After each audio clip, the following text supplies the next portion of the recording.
بسم اللہ الرحمن الرحیم۔ ناظرین، آپ کے واٹس ایپ پر جو سوالات بھیجے گئے ہیں، آئیے ان کے جواب لیتے ہیں۔ ناظرین، یہ ایک سوال آیا ہے، شاید آسٹریلیا سے ہے۔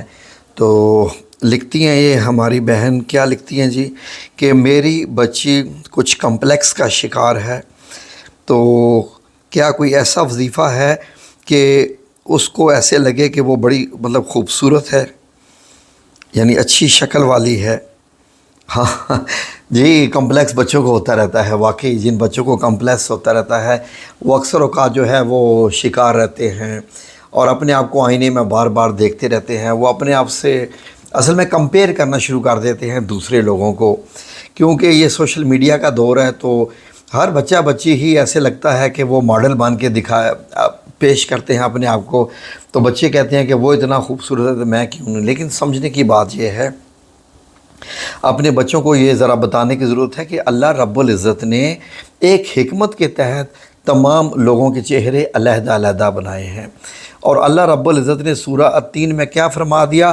لَقَدْ خَلَقْنَا الْإِنسَانَ فِي أَحْسَنِ تَقْوِيمٍ، یعنی کہ ہم نے انسان کو اچھی صورت میں پیدا کیا ہے۔ یعنی ایک قسم کا جو ہوتا ہے کہ تقویم کا مطلب ہوتا ہے کہ ڈھانچہ ہوتا ہے نا کسی چیز کا، اس میں جب مٹیریل ڈالتے ہیں تو ویسے بن جاتا ہے۔ تو یہ ہوتا ہے کہ تقویم عربک میں بیسیکلی کیلنڈر کو بھی کہتے ہیں، کہ اس میں کیلنڈر کے جو ہے وہ دائروں میں یا خانوں میں ہم اپنے آپ کو فکس کرتے ہیں، تقویم۔ تو یہاں پر یہ معنی ہے کہ اچھی صورت میں پیدا کیا، بہترین ڈھانچے میں۔ تو جب اللہ رب العزت فرما رہا ہے کہ ہم نے انسان کو بہترین ڈھانچے میں پیدا کیا، تو بالکل سب سے پہلے تو اس پہ یقین رکھیں، اور دوسرا یہ ہے کہ چلیں بچی اگر یہ محسوس کرنا چاہتی ہے کہ وہ خوبصورت ہوتی جا رہی ہے، اور اگر وہ چاہتی ہے کہ اس کا رنگ گورا ہونا شروع ہو جائے، اس کے نقش ذرا پیارے لگنے شروع ہو جائیں، اور چہرے میں کشش پیدا ہونا شروع ہو جائے، تو اس وظائف تو ہر چیز کے ہیں۔ موت اور بڑھاپے کو بھی آپ تھوڑا کم کر سکتے ہیں، روک نہیں سکتے، بڑھاپے کو ریورس نہیں کر سکتے، تھوڑا سلو ڈاؤن کر سکتے ہیں، صورتحال بہتر کر سکتے ہیں۔ ان دو چیزوں کے علاوہ ہر چیز کے وظائف موجود ہیں۔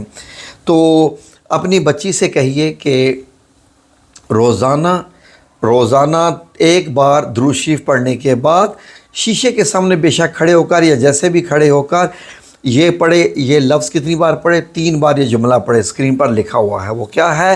وَصَوَّرَكُمْ فَأَحْسَنَ صَوَّرَكُمْ، کیا ہے جی؟ 3 بار وَصَوَّرَكُمْ فَأَحْسَنَ صَوَّرَكُمْ، پھر ایک بار درود شریف پڑھے اور دونوں ہاتھوں پہ دم کر کے اپنے چہرے کے اوپر پھیر لے، چہرے کے اوپر پھیر لے، ہاتھوں پہ بھی پھیر لے، اور یقین کریں کہ آپ بھی حیران ہو جائیں گی کہ واقعی اس کے چہرے میں انشاءاللہ ماشاءاللہ خوبصورتی آنا شروع ہو جائے گی۔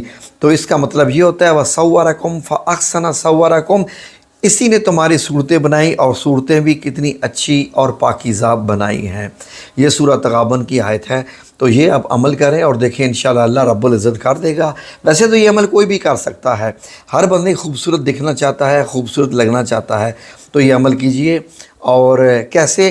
ایک بار درود پاک، 3 بار یہ آیت وَصَوَّرَكُمْ فَأَحْسَنَ صَوَّرَكُمْ، یہ 3 بار پڑھنے کے بعد پھر ایک بار درود اپنے ہاتھ پر دم کر کے ہاتھ کو ایسے محسوس کریں کہ ہاتھوں کے اوپر ایک میڈیسن لگ گئی ہے، جو میڈیسن چہرے پہ پھیرنے سے آپ کا چہرہ خوبصورت ہو جائے گا۔ یہ عمل کیجئے، اور بے شک اوروں کے ساتھ بھی شیئر کیجئے، اس سے کافی چہرے میں خوبصورتی آتی ہے، آنکھوں میں کشش، چہرے کی رنگت وغیرہ بہت فرق آ جاتا ہے۔ جزاکم اللہ خیر، اللہ آپ سب لوگوں کو اپنی دعا مان میں رکھے، آمین یا رب العالمین۔